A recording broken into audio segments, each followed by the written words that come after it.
नमस्कार प्रणाम। हम गए कलाकार आकाश बाबू। आप लोगन के ई वीडियो कैसन लगे आप लोग जरूर कमेंट में बताओ जाई और लाइक सब्सक्राइब शेयर जरूर कर ली लोगन। आप लोगन आई गीत के माध्यम से आगे बढ़ जाए जेकि हमारे नया राज और खेसारी दिया गई है।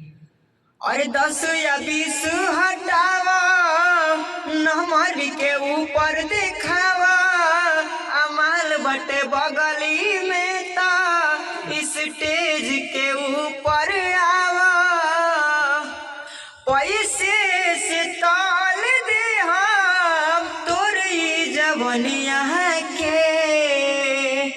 अरे हमर जिला आशिक हटे नचया नचनिया के।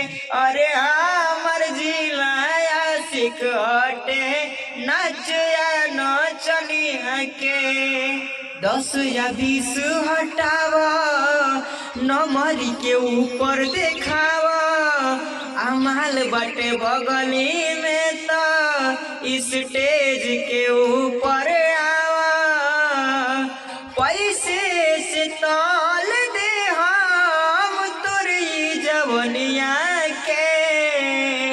अरे हमर जिला आशिक हटे नचया नचनिया के। हया जंगल जिला आशिक हटे नचया नचनिया के।